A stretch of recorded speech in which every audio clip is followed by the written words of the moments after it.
Okay, so hi everyone. Today's gonna be a little bit of a different video. I guess I'm gonna get a little bit political. A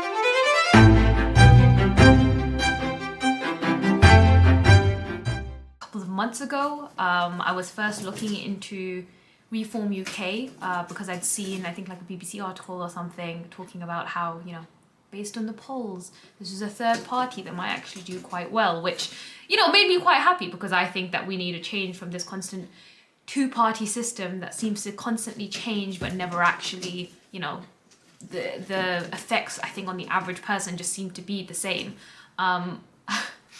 Maybe I'm just a bit of a young revolutionary and I'll grow out of it, but I'm in the stage right now where I just want radical change.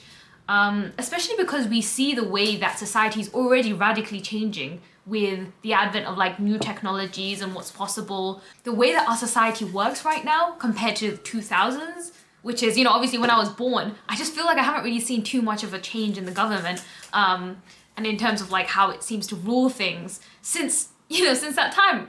Obviously, that's just how everyone feels. That's just how we as the British people like to complain about things and never do anything about it, maybe. But I just feel like growing up, everyone around me was always just very apathetic to politics because they just felt like, first of all, their vote didn't really matter just based on how the political system is. And second, yeah, it's like no matter who you vote, it seems to still be career politicians who don't actually have a stake in like changing anything for the working person, the common person, like, the people of the UK, and more just care about their paychecks and how can they make the most out of their I don't know if it's like an ego thing. They want to be in power and they just want to be in charge. They just want the money. I'm not sure what it is. It might just be a status thing. I just think that everyone's a bit sick of nothing ever really seeming to change, just as a person who isn't in the political sphere. You can talk about certain policies and stuff like that, but all I know is, I grew up in this country. I went through state school education, which is supposed to be controlled by the government. I pay my taxes right now towards this government. And, all I know is that my salaries aren't really increasing, which is kind of more of a market issue, but I think the government needs to think about just what the average person need, and the fact that wages aren't increasing but the cost of living has increased means I should have more allowances in my taxes. These are the kind of things that I care about right now, which is like, how can I pay my rent, how can I get around, how can I enjoy my life? Because honestly, like, yeah, I could wait till inflation decreases, but when COVID started, I was like, what, 20? I'm 25 now, and like, is this just how I'm supposed to live my life? Just like with this thing of like, we're living in unprecedented times, but I'm sorry, you still have to pay your taxes like normal. And actually, since COVID is over, we shut the whole world down and you struggled from lack of internships and, all of these other things. But now you're just expected to go back into this job market where you need like, so much experience. And just going back to it, I think, the world has changed. Like the technology of now, the fact that people are remote working didn't happen 20 years ago. So I do think that we need to change with the times, right? Otherwise, what are we doing? Like, that's why our politics and our, leaders are falling behind in terms of actually governing useful things, because they're trying to govern a world that no longer exists. Like, they're governing in the way that they governed a world that no longer exists. And so I think people are just sick of the constant back and forth in these politics, these career politicians, everyone they all seem to be the same. First of all, they all are so PC. They never seem to talk about the actual issues. It's all just like talking points that they just put out there, and it's just about the votes. I don't know, they just don't seem to care about the real things. They'll avoid certain topics, they don't want to talk about it. Like, for example, how about reducing MP wages, right? 94k compared to apparently an average salary of 30k across the UK? Crazy. If you ask the average person, do they want to pay for MPs to have this, they'd say no. So why is it that we are now living in a system where the government rules us instead of we choose the government, and they are supposed to be the ones serving the people, right? Am I crazy, or is that how government is supposed to work, or what I was led to believe that's how government works? So I think that's why Reform UK is just very interesting to people, something to take it up. That's basically what these populist uprisings are. Happen in the US.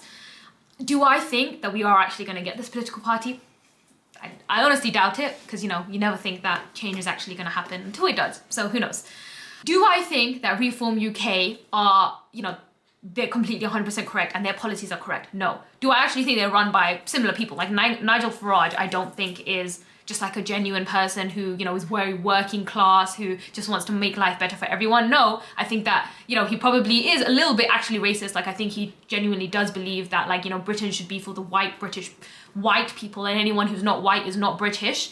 I think that he probably, you know, I think income-wise, he's up there, right? He probably owns a lot of properties. Like, I'm just gonna, he owns a lot of properties. He probably has stakes in like multiple businesses. Like, you know, he's not hurting. So is he the voice for, it's the same thing. It's like, is Trump really the voice of the average working person who grew up low income and is potentially working right now? No. So why do we let these people speak for us? Anyway, a couple of months ago, I was just reading about them and I basically wrote a letter.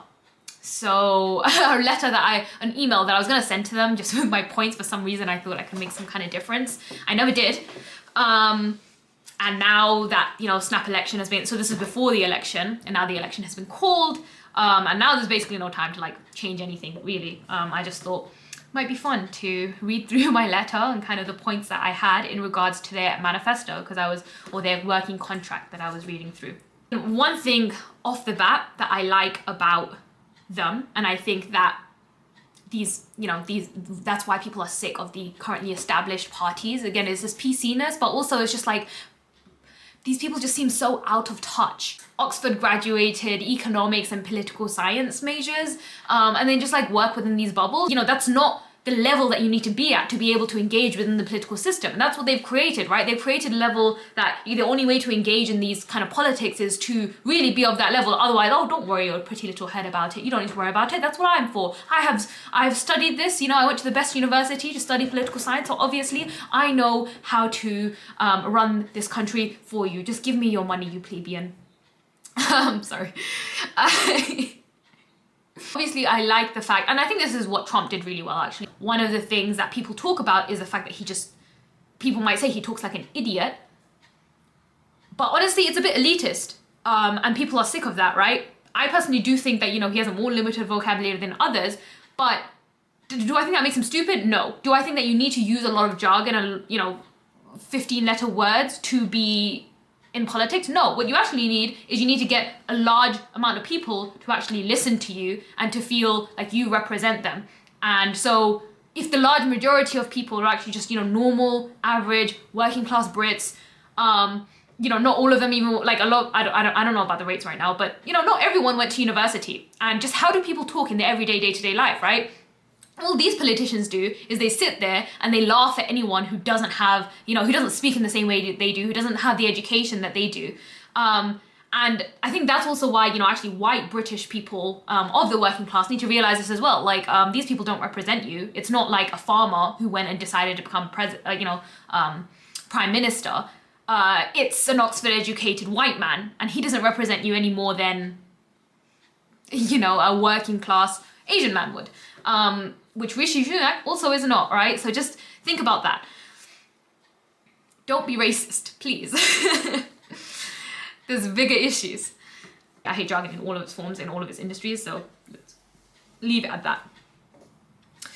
Britain has so much potential. Our country is full of talent and energy. Brexit is the opportunity of a lifetime. Anyway, I'm not gonna read through this whole thing. So I thought it was Richard Tice who was this chairman, but I think Nigel Farage has now taken it over as like the main leader. Okay, I think the first 3 points, I didn't really have much to say about them. So the first one is slash government waste. I completely agree with that. I think that, you know, the government is way too bloated. They're trying to take on too many things. And I'm not really a fan of like just like an authoritarian government who tells you how to, you know, how to live your life and what things that you should value. And like, we're gonna just take your money and then it can trickle down to you in the forms that we deem fit. Just not a fan. And I think it's very easy to spend other people's money, right? And so I think if we're gonna actually reduce, just become a more efficient system, part of it is reducing the amount that the government takes and putting power back in people's hands to run the economy, right? You should have more disposable income that you can put towards the charities that you would like, right? And if, you know, because right now I don't think people are struggling to make ends meet. They're not even thinking that they have any extra income to like actually put towards causes they think about. And part of it is because why am I giving, you know, percentage of my income to government when I can't even afford to live, and then they're using it in these programs. My priorities right now, when I'm struggling to afford rent and I'm struggling to buy food, when I'm in those positions, you know, I'm not really going to be thinking, oh, can I put some money in towards teaching pensioners how to use technology. Like, I'm like, that's great for them, but I don't have the money to put towards that, right? Simple as, you can't have a very efficient system where people are just making other people's money. I'm sorry, I'm gonna spend my money on my health, for example, on my other things better. I don't, you know, I agree with, I want to keep the NHS, don't get me wrong, right? I'm not saying, because I think that you then just lead into a system of like health insurance and stuff that still isn't you spending your money towards where you go. So, you know, don't take my words out of context. But I think there are a lot of, I think right now it needs to be cut down to the bare minimum of maybe what a centralized body can provide for you. Like, it's probably like everyone uses roads, right? Everyone uses healthcare. Everyone's probably going to use the education system at some point. So like those things, absolutely necessary. I don't really care about extra initiatives like that are trying to socially program right now, socially engineer, until we like get those things sorted out. They're going to use a lot of numbers, by the way. So the first point, when any like, you know, political party, and I think especially like Reform UK, their whole thing is about making big, bold statements. They're trying to convince people, and they realize, you know, actually maybe they're a little bit more manipulative than the others, because you know, they're actually working on trying to convince the average person. How do you do that? Use words that they can understand to make them, you know, feel more heard. And then just throw a bunch of numbers at them, right? So I think that's something to be wary of, which is don't believe that everything they write in their manifesto. And I think, honestly, if you haven't seen the lies that they've used in a lot of the stats they used for Brexit, sorry, and by that I mean like UKIP, back when Nigel Farage was the leader of that. So I'm not saying that they're wrong in everything, but you know, these numbers, they're just throwing them out there. I don't think they have that much research in them. So, and you know, we'll see later on, because I'm sure they have a lot of scientific misinformation here as well. Okay, 90 state regulations, I agree. Cut unnecessary regulations, that's exactly what I want. Stop it. Because how can you take my money to then put laws on me that I don't necessarily want? Make it make sense. Like, no. Government shouldn't be thought of as just like some overlord that's supposed to control your every move. It's, I pay you, like, you know, we as humans, individually, we can only do so much. So it kind of makes sense to pool our resources to do things that we couldn't otherwise do, right? I personally am one person in a system. I can't be a doctor, engineer, lawyer, road paver, you know, all of those kind of things all at once. So I want to, like, you know, so I can use certain things. Like, I want to use certain roads. I want to make sure the environment's a little bit taken care of. You know, I want to make sure that I'm not living in a state where everyone's going to murder me. Certain things I want to, you know, put my money towards like a centralized body that makes my life easier. And honestly, if it's not making my life easier, get rid of it. This last one I think is a bit controversial. Cut foreign aid by 50%.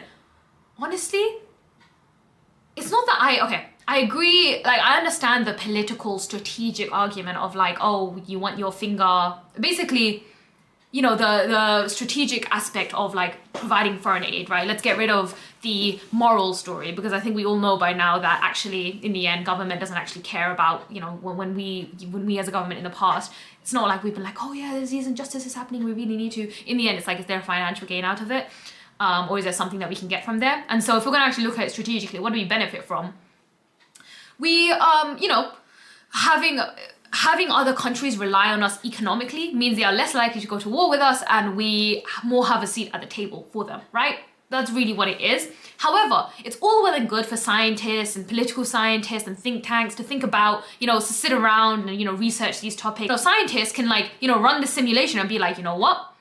This is how we stop the spread of COVID. Isolate everyone in their home for 100 days and boom, COVID gone, right? Like, scientists love running these simulations in these theoretical worlds. But in reality, do people want to do that? Like, people value their individual liberty, right? And they just want to live their life. And some people have different priorities, and it is what it is. And so I think foreign aid should not be one that is just like unilaterally decided by the government. I think people should be able to decide whether their money is going to be stolen from them and then sent abroad, right? I know you might make some kind of strategic argument, but I'm sorry, I don't really want someone telling me what I should believe in, or like the ways that I want my country to be run. So I think maybe that can be separated out into like, okay, if there's certain charities and stuff that want to give to certain humanitarian aids, but yeah, I don't really want the some person at the top of the British government. It's just, in the end, it's just one person making the decision. It's a couple of people making these decisions. They're making bets in the end. And I don't want them using my money to do that, to make those bets. It's very easy, again, to spend other people's money. So first point, great, and this is what the British people care about. They hate this overinflated government. So got it. Economy, personal. Our economy needs reform to become high growth with high wages and lower taxes. Exactly. And this is why people are resonating, because they hit the nail on the head, right? This is exactly the problem that people are struggling with. And I've studied in America, I've worked in America. And so going from there and coming back to the UK, I was actually shocked, because in my head, UK and America were kind of equivalent in terms of culture, values, and in terms of maybe innovation and just growth and the quality of life that you can live. But I don't know, just seeing how there's no STEM opportunity here. I'm just are we even a first world country? I don't know. We might have been once upon a time. We have a decent, I don't know, even that's lowering, right? But we don't have the infrastructure in place, and we're not investing in the right ways and, to encourage people to be wanting to become scientists and whatever. No wonder all of our young people want to be TikTok stars. There's a reason. Wages aren't growing. Why should a person go to spend $27,000 at university right now for 3 years just to be told they can't even get a job because of such an oversaturated market? Everyone has master's degrees. No one can get a job as a scientist. And even if you do, starting salary, sorry, $25K. That's not enough. I'm sorry. It's just, and in America, it's a college, if you've graduated with a degree, your starting salary will definitely be 60 plus. I don't know. Speaking of personal experience as well. So there's just something going on that's, underinflating the market. So it needs to stop. I have a bunch of ideas about that. I'll talk about it another time. Make work pay, lift the income tax, 100%. If people are struggling with the cost of living, taxes are kind of voluntary in a way. The whole point of the tax system is to take money from some people who, and then pool it towards a greater thing that everyone can use. But it's also it shouldn't take away from the amount of money they need to live. And right now, there is no one in the UK who off $12,500 a year can live off of that, right? So what you're saying is, even 20K, I think, they're basically, all of that is going towards expenses, going food, rent, stuff like that. So yeah, if you talk to that person, do you think that person's gonna be oh yeah, the government takes 5,000 from me a year, maybe that's a high number, who knows, I'm not doing it. The government takes 5,000 from me a year to build roads, healthcare and stuff, and that means I'm homeless because I can't afford rent. I'm sorry, they don't care about the roads, the DEI programs. Honestly, at that point, not even the NHS, they don't benefit from the NHS because they don't have a house. Obviously, this is speaking in hyperbole, but it's 100% right that taxes should really not be coming from money that is absolutely necessary, because those people don't have the expendable income to then, just do, and yeah, at that point, that person would 100% rather have that money in their pocket, even if it was £100 a month or something, just so they can enjoy their life a little bit more, and they care about that way more than paying towards making sure that everyone in the UK is equitable to some degree, paying benefits, paying. At that point, they just don't care, so they should be allowed to keep their money.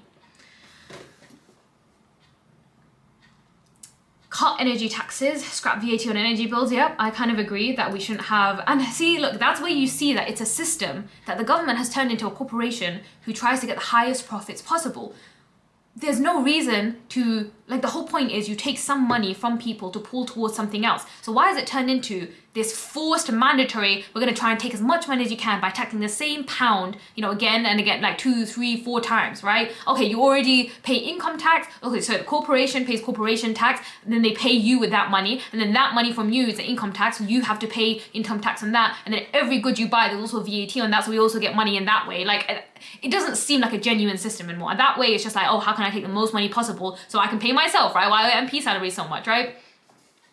So I think on absolute necessities, 100%, yeah, we shouldn't have VAT. Government should be forced to do what they can with the money they've been given.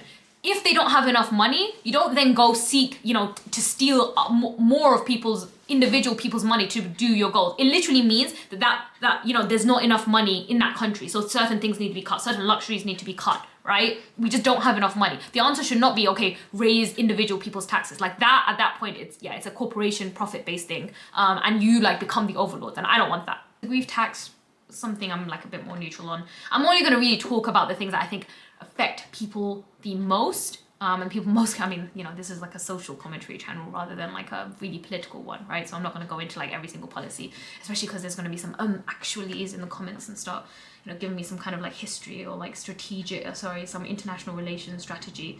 It's like, bro, again, like you're literally sitting at home writing some tippy-tappy essays on your computer, looking at some past research papers like, oh, in history is, so therefore this is the best course. Like, that's not how life is. I'm sorry. So let me live my life. Let me enjoy. Let me have human pleasures. Economy, business. Okay, so similar thing. And yes, I 100% agree that we should, like, everyone should be free to start like a small and like grow that business, right? And that's actually what we should be incentivizing.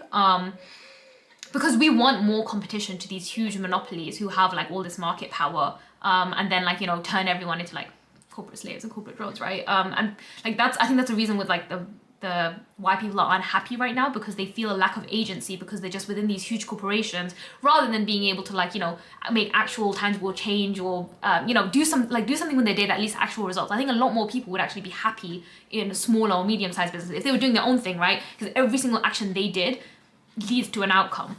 And I think that and generally I think it's better competition. It leads to a better economy. And so, yeah, I agree with that. And okay, here, minimum profit threshold to 100K.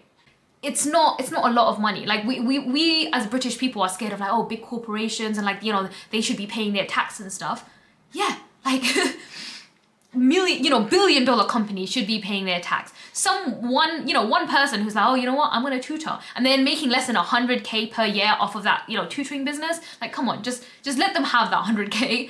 And, they're probably going to be employing others and stuff. Like, let them grow that to an extent that it's going to actually benefit the economy, benefit people's lives, right? Because you get better products from people who you can talk to face, who actually, are more in touch than like some, billionaire CEO who lives in some gated community. Yes, I know I'm going into like American kind of talking points, but yeah, it is what it is. So I do agree that like a small and medium business making less than 100K in profit, even if it's one person making 100K, I'm not mad about that. Because they'll be income taxed anyway, so it's fine. And again, it all comes down to, in the end, with the reason why government doesn't want to make any of these cuts right now is because they realize they're going to have less money to play with. Like, God forbid they would ever have to reduce the MP salary from 95K, which is, more than 3 times the average national salary. I know, that's not where all the money goes. It goes all towards weapons and like, there's a lot of shady things I don't want them spending my money on, okay? Stop stealing from me and using it to just like fund your passion projects. Sole traders, sure, whatever. VAT threshold to 120,000 free up small entrepreneurs, yeah, sure. Will they actually put any of these policies into place? That's really been the problem, right? People vote for conservatives in theory because they will lower taxes, they will blah, blah, blah, blah. But what do they actually end up doing? And what have we seen? They stay stuck in like petty culture wars, basically, and pay themselves more. So what you see written down, what you see people claim, you need to really like take it with a grain of salt and do it based on their actions, who they are, and then, yeah, just so. And I have a feeling that if Reform UK ever did get into power, instead of actually, go working on these targets, which I actually 100% agree with and think would benefit the economy in some way. Obviously, some services are going to take a hit because of lower taxes, but I think like philosophically, I'm more on board with that. Because I'd rather have my money and decide what to spend it on versus, going towards inefficient government systems. I'm sorry.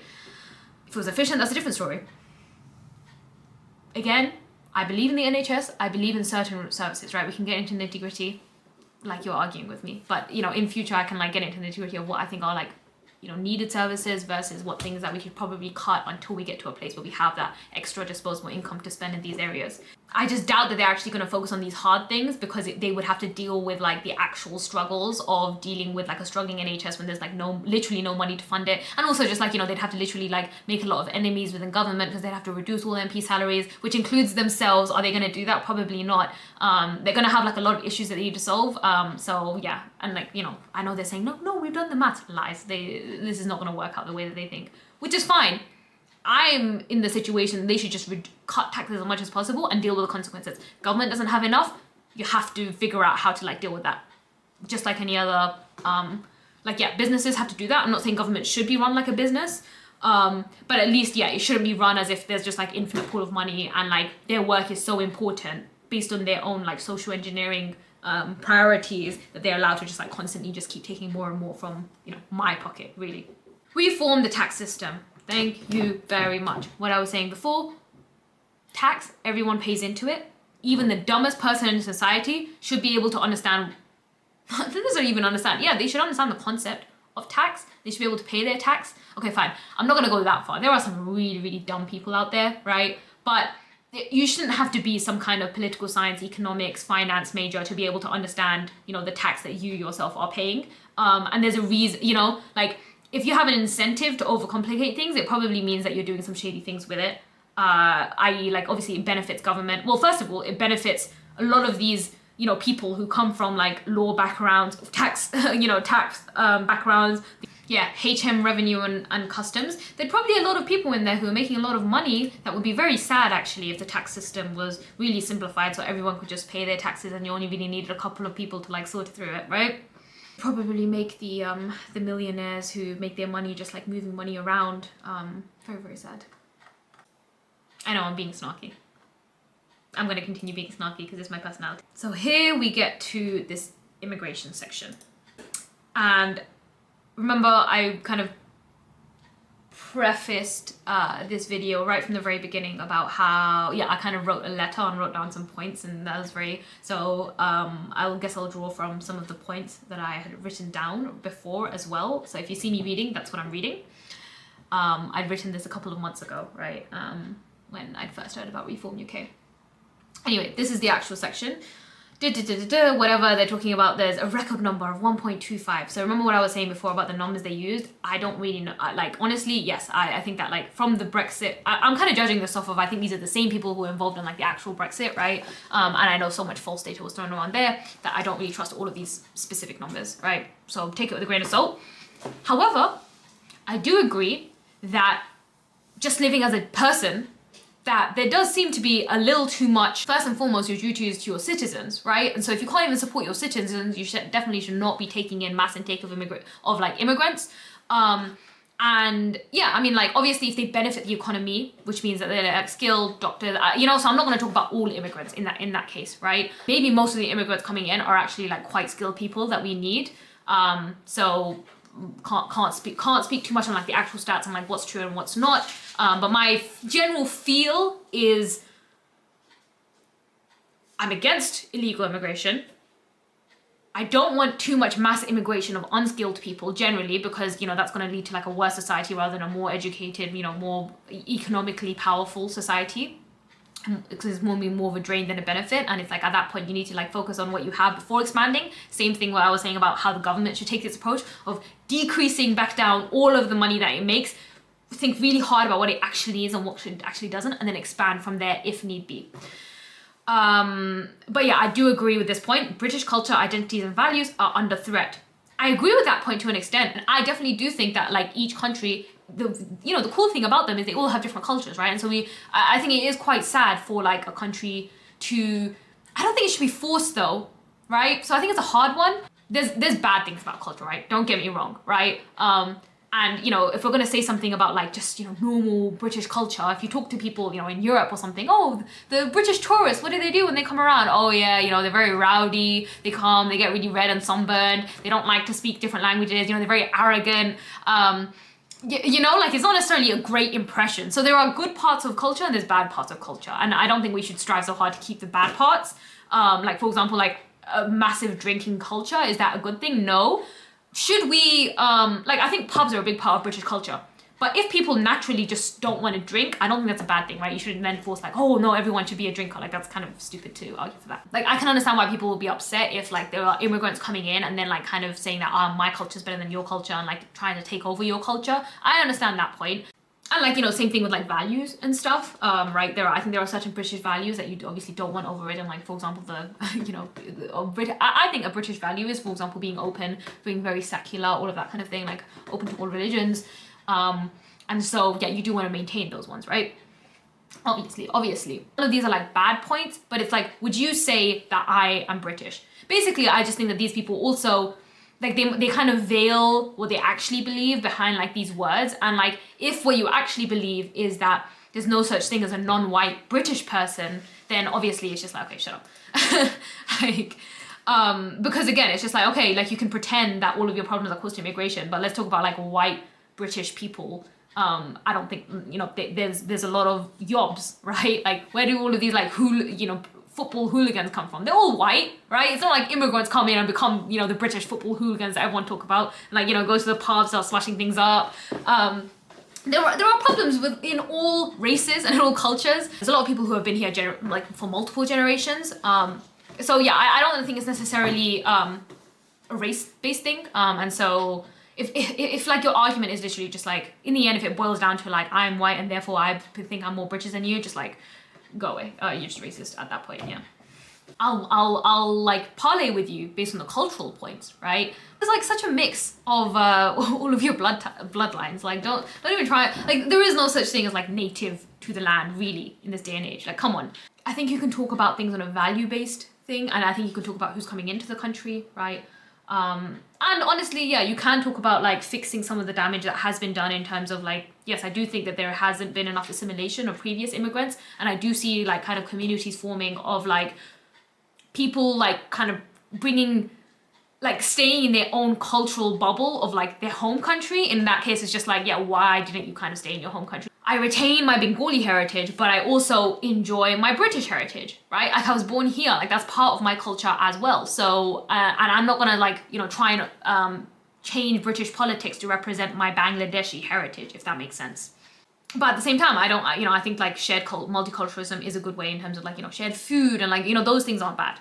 Let's actually read what I wrote about this. Immigration. Many immigrants themselves agree with these policies and segregation in the population. However, although you account for these, there is not enough assurance. Instead, fighting talk is used. From the original speech, focus on division and blame instead of hailing the benefits of immigration and multiculturalism. It's not a bad word. Multiculturalism is not a bad word.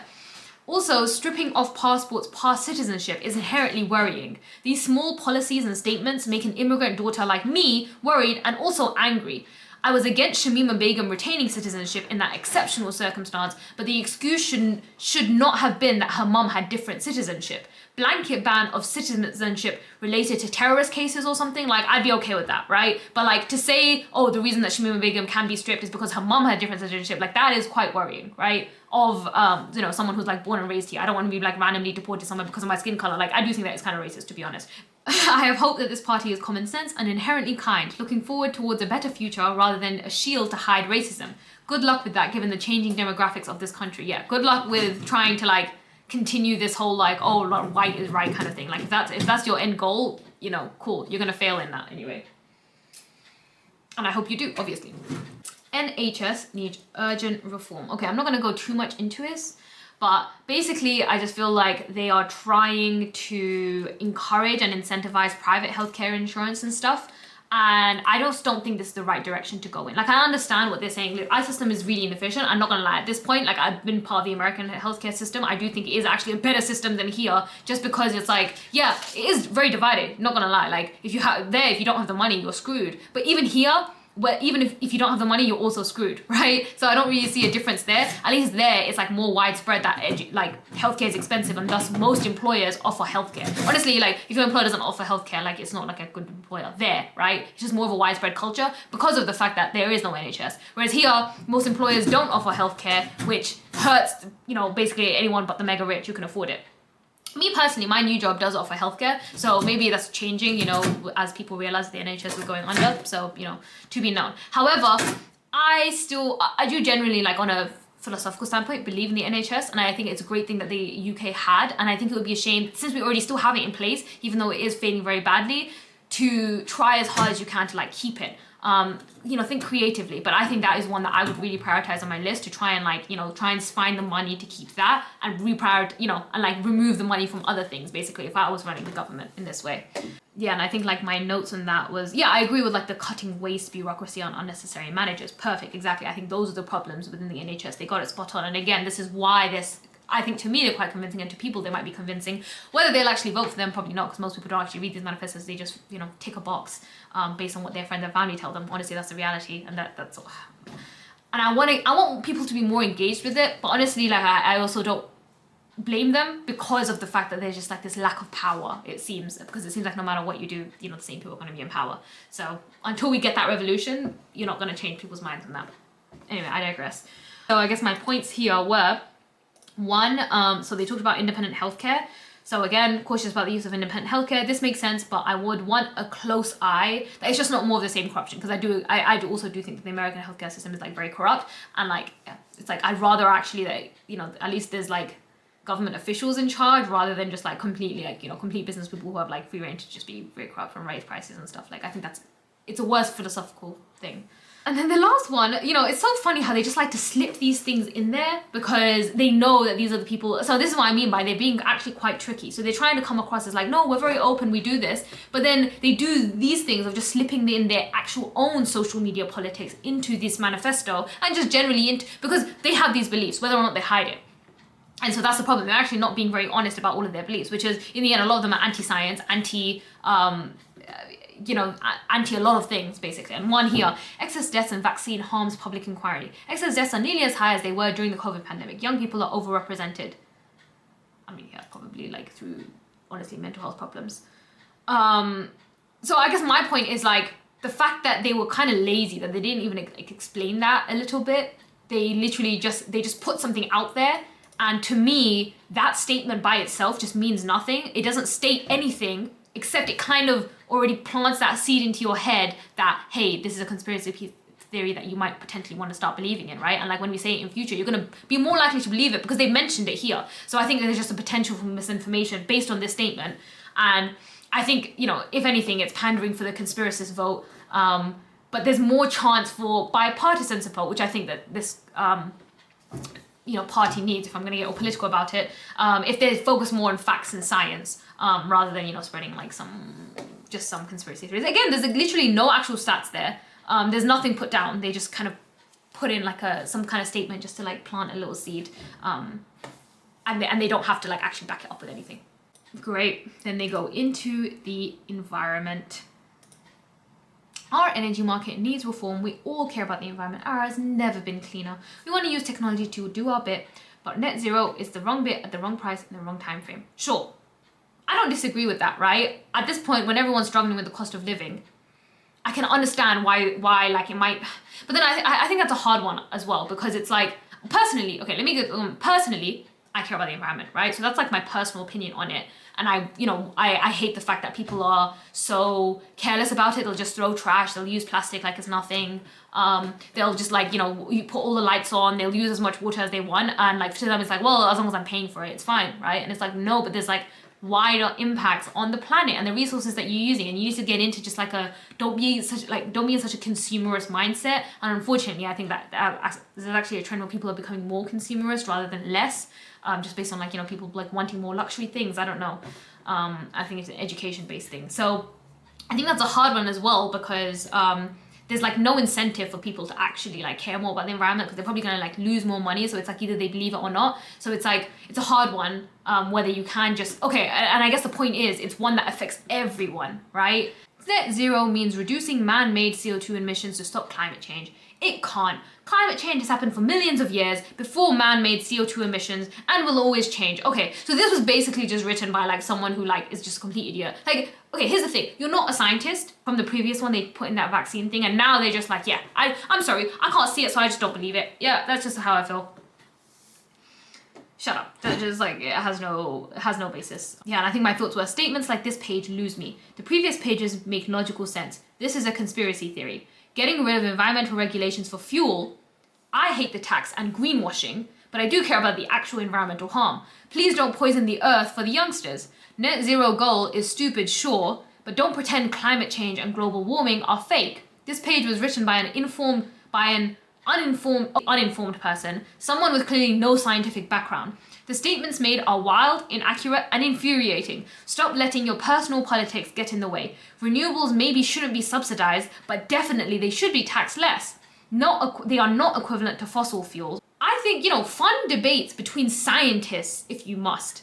I want to hear from them, not from you, right? Bring people who, are actually educated in this, let them talk it out. And then, people can actually listen in and, think about where they might vote based on that.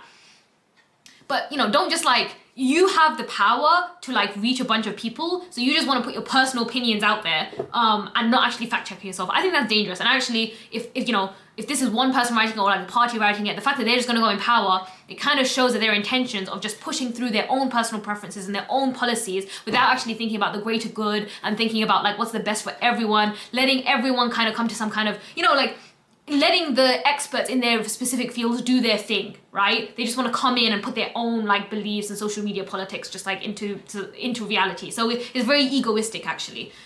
So again, they're kind of maybe going to do a similar thing to Trump, I guess. So yeah, I don't know. That's a very infuriating page for me. I hate it.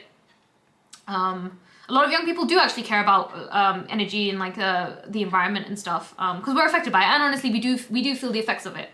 Policing. Ooh. I think my point overall on this page was there are good points, but why be racist when you can focus on the facts? Where were they racist?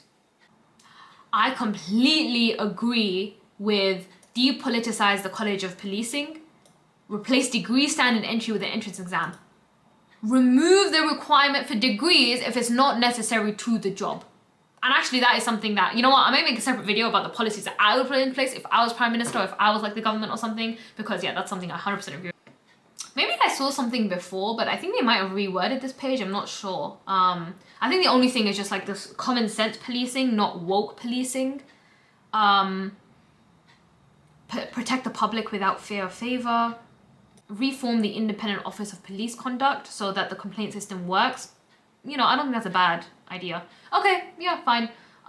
But again, I think maybe even if they change the wording, or maybe what I was hinting at before, when I wrote this, is more it sounds good on paper, but I have a feeling that in their head they're just yeah, there's a bunch of non-white people just committing crimes. I mean, they use this line a lot, right? Which is always the immigrants coming in and committing all the crimes.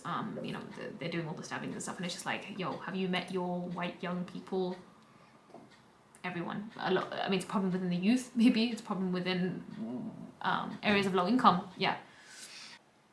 Justice. Second, violent or serious offenses, mandatory life sentences. And I guess for me, I'm just there's an in-between before you jump straight to life sentence, lol. Also, focus on decreasing budget before increasing. And so this is the second one, increase the criminal justice budget. And I'm just yes, but at the same time, right now, I want to minimize all cost cutting things for as much as possible. I agree that justice and law and policing is a big one to focus on with taxpayer money. I think that's a big area that we should focus on. But yeah, I mean, I think that in the end, it's a bigger system that suffers from the same, mismanagement that I'm sure other systems suffer from. The police don't naturally are better than, it's oh, you like the police, but you don't like the NHS. I said, no one wants an increase in policing without equivalent NHS increases. And I agree with that, I want the NHS to be funded just as much as the policing system. So to me, it's kind of a double standard when you say oh, you're going to increase the police budget, but you're going to decrease the NHS budget. Stop. Those are your priorities. I don't think that's good for the country. Think about what people want, and get more opinions based on that, rather than just your own personal opinions about what you think is important to you. Obviously, it makes sense because you guys are rich, right? You can pay for your own healthcare, but you are not allowed to break the law by yourself. So you'd rather have good policing because that's what you need. But you can pay for your own healthcare. So if you think of it in that logic, it does seem a bit more sinister as well. Change the definition of hate crime. The CPS and police definition of a hate crime has led to systemic bias. Members of the British public must not be investigated because any person perceives that a hate crime has been committed. Proper evidence must be required. Sure, fine. We have a system where you need evidence for a hate crime. Fine. Sounds more social media hyperbole, but fine. But then, yeah, this thing loses me. Enforce existing laws to stop violent hate demonstrations, such as the Free Palestine marches. It's stop with the double standards. Let non-violent marches happen, damn. With the changes in culture, immigration, etc., this will hopefully fix itself. Exactly. Yeah, obviously you want it to align with British values. You don't want some random march being yeah, kill all gay people. Britain is supposed to be a more secular society and stuff like that. We don't want just general hate. So we want to advocate, like, if there's like, oh, we should be under like Sharia law or something. It's just like, yeah, that's kind of changing like the whole system of what the UK was based on, and so you don't want that, right? But you also, that's the point where you want to make sure that the culture is retained by, that's why you don't want mass immigration, because you want to make sure that there's enough, like the majority should be the people who've already lived there because they have like a set culture, right? So that's one. That's why we don't want like mass immigration. And then you also just want to vet it a bit more, so you have like more educated people, and so people who like hopefully have higher moral standards, basically, because you don't want people coming in who have like bad moral standards to then change it. But anyway, in this case, like it's clear that you have a bias. Like that's a very, like, if it's, I agree that if they're violent, fine, we have certain standards for that. But if it's just like a non-violent Free Palestine march, like why did you name it specifically? Just because you know that, it's been classed as like, oh, it's like a Muslim versus Jew issue, which it isn't, right? It's a political issue, just like any other issue. So what, just because you like have like a blatant Islamophobia that you're really just trying to like, I don't know, stop with the double standards, basically. And it just shows that you're gonna push through your own personal preferences and not allow others. Like, there's certain marches that I don't agree with, right? But it's like, they should be allowed to happen. Like, I'm sure you will be like, oh yeah, EDFs can have their march. It's their freedom as a citizen to have that march. But then you're gonna go against this specific political one. Non-violent versus violent, different. But people are allowed to march to free Palestine if they want. So then they're talking about they want to spend money in the places that they see fit, right? I don't want a whole bunch more money going towards like, putting people in prisons and then paying for like their food and their stuff, all of that kind of thing. Like, I agree that it's something that needs to be rethought, but I'd rather fix the problems of like people not being able to afford to live individually, because that's what's going to lead to an inherent revolution in the end, right? In the end, when like the person feels like the government is stealing from them, that's what's going to lead to like people not having trust in the government. So first we need to fix that, which is you have no more money. Do what you can with the money that you have. You can't just demand more money to like, put in these priorities. And honestly, I think the justice system generally needs to be rethought, because I think like prison is actually a really stupid idea, which is that that everyone's gonna pay to just lock these people up and then like pay for their meals for the rest of their lives. Like, not everyone agrees with that, right? Some people will just be like, you know what, just kill them straight out. Other people will be like, no, blah blah blah, we shouldn't. But then like, so I just think it needs to be rethought. And like rehabilitation and stuff, I think needs to be better rather than just like locking them up for the rest of their lives. I agree that there are some people who are just like kind of maniacs, but if they're such a maniac that they need a mandatory life sentence, maybe at that point we do need some capital punishment. I don't know. Like, it needs to be rethought basically, and I don't think this is the place to do it. First, go with the high, like, Rome wasn't built in a day. I would rather that you focus on the actual policies that will help everyone before we focus, on the social engineering stuff, basically. And like, yeah, in the end, it's just like you're spending more. People spend other people's money very easily, but in the end, you're like spending money to, get more people in prisons. So, yeah. See, here's the thing where it's just like tackle organized crime. I like the point where it says increasing the budget for both the National Crime Agency and the National Drugs Intelligence Unit. But then they lose me when they start this off with foreign gang crime accounts for most organized crime in the UK. And it's like also they're trying to pretend that like these are the people from Syria and stuff. This could be like the Italian mafia, the Polish mafia, but people don't think of that. They're just like, oh, it's right, it's like the black kids, or it's like the, people of like color, basically. So it's like, okay, fine. Talk about, if you're trying to, and I think my overall thing, and I'll put my final statement. Overall, I'm just like, they could be doing more for unity and not division, and using things like foreign gang crimes, starting with that instead of just being like, we need to increase the budget for the National Crime Agency and National Drug Intelligence Unit. It just shows your intentions to like spread more division and just be a little bit racist and just, put it out there that immigrants are our number one problem, and like anyone who doesn't look like you is the number one problem, and it's all foreigners, causing these problems. Tell your solutions, not hate. Great. I agree. Reform child maintenance. It should be a mediation service and means-tested child support. Sure. Great. Education. Too many children and young people are being badly let down. Discipline, disruption, and violence. Right? They're talking about that. And then their first things are like, ban transgender ideology, ban critical race theory. And I think my thing that I wrote down for this, an American wrote this. Whatever Facebook had told you boomers, this is not an issue, especially within British schools.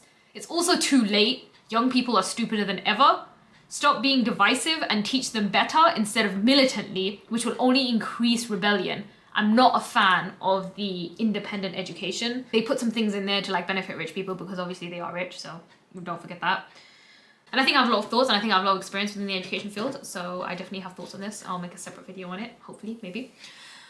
But yeah, so it's just like the number one things, like it's just like, yeah, Nigel, sorry, you spent too much time in America, and like you spent too much time on the internet.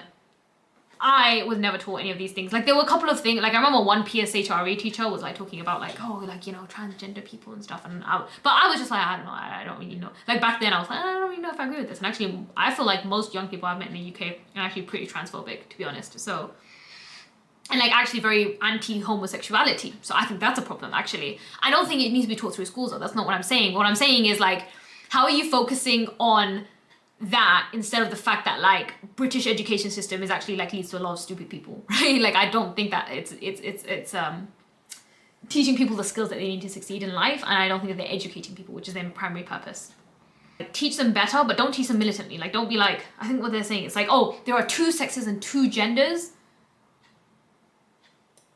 So it's like they're trying to force it within schools versus just like letting it be a bit more free reign. Like I think children should learn about everything, all issues that are out there.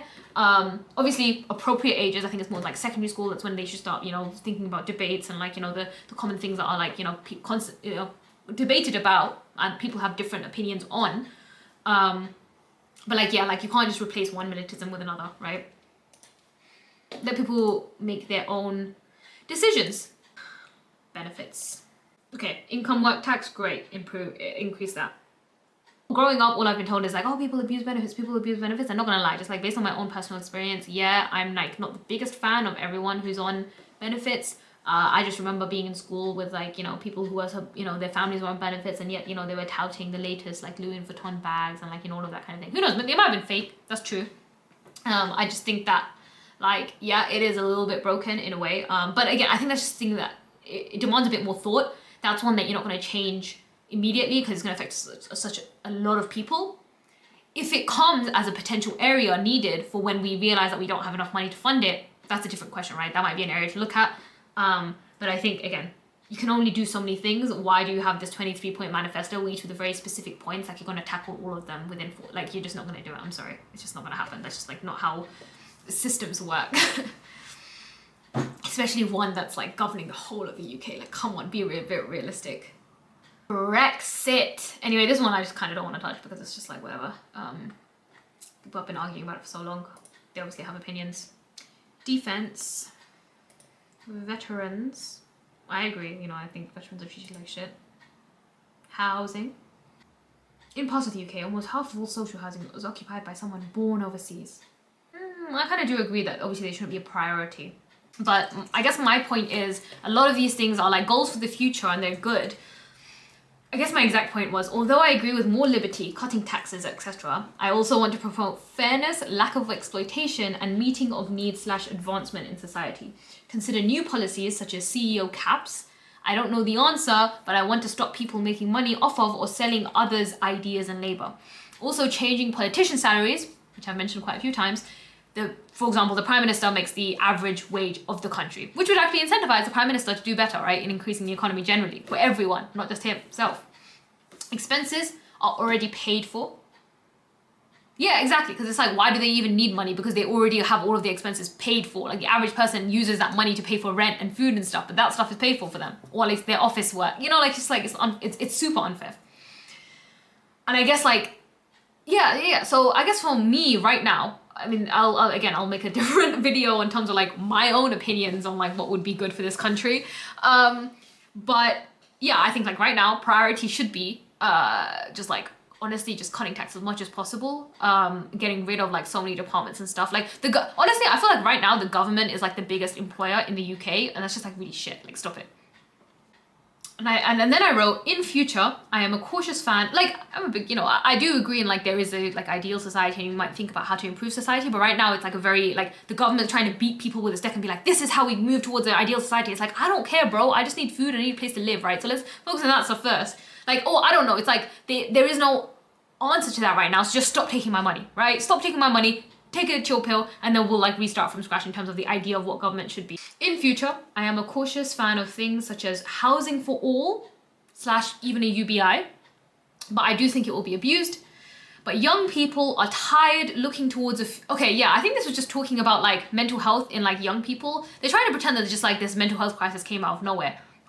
Young people are tired of looking towards a future of slave waging to make others rich while they struggle with a roof. At this point, just remove property laws and I will go into the woods and build my own house. So I think this is just me being like a very, angry young person, because I do think that I'm just like failed by like the people in charge. They don't, I genuinely don't think that like, government really cares about me and like my well-being. I think they just care, I think the system as a whole just doesn't care, honestly. And so it's just like, fine, if you don't care about me, at least let me take care of myself. Stop taking my money to like fund things that I actually don't believe in.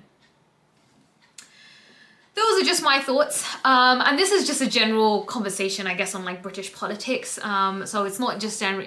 Honestly, I'm not necessarily saying like vote 2 or 4. Like, so for reform or not, I'm an optimist. Honestly, I think overall we would just benefit from a change from just the Labour Conservative. If we could get like a different party in power, at least it shows that it is possible for the UK to like have a change in parties, and it just like shows people there is some hope in the political system, which might lead to further change down the road. So honestly, yeah, based on that concept alone, I'm for it, because I just don't think that like if we either get Labour or Conservative. Well, first of all, I don't think we should be Conservative. Like, come on, we've done it for like the last however many years. Clearly, just stop it. Just at least switch to Labour. Come on, what are you doing? But not for either of them. Like, none of these are like choices based on policies. It's all about like what can like lead to change in the political system, because that's what we really need. And so out of like, let's say Labour and Reform, because really don't vote for Conservative. Honestly, out of Labour and Reform, I don't really know if there is really a difference. Except, I don't know, I haven't read the Labour manifesto, so it might also just be like full of bullshit. If Labour starts talking about how they're going to use their funding to like, for example, like, promote LGBT stuff in schools, I will lose my shit a little bit. So yeah. But again, like, these people are just going to do the exact opposite, which I also disagree with. I want someone to focus on the issues. The issues being lower taxes, increase the tax cap, do something about the housing crisis, improve the competitiveness of the UK, especially within its like STEM industries and just a bunch of other things. Yes, I'm just saying things right now, but I'll make a different video on like the ways that I actually think radical change could be possible, or how we can improve upon these areas through actual, like, it would be radical, right? But I'm sorry, that's what we need. And even this idea right now, which I've been saying without this video, the radical change needed is just cut taxes to an extent, so the government has to figure out exactly what I think minimize government as much as possible right now to this point, and then re-expand based on systems that we do need. I think that's my point right now. Obviously, yeah, and obviously I haven't really defined what that minimum is, because I'm not part of the government, and I don't know all the pots that the money goes into, so someone who's in there should look at that. Thank you very much. Take my opinions, please. I understand why you would not vote, but just vote anyway. Why not? It's free.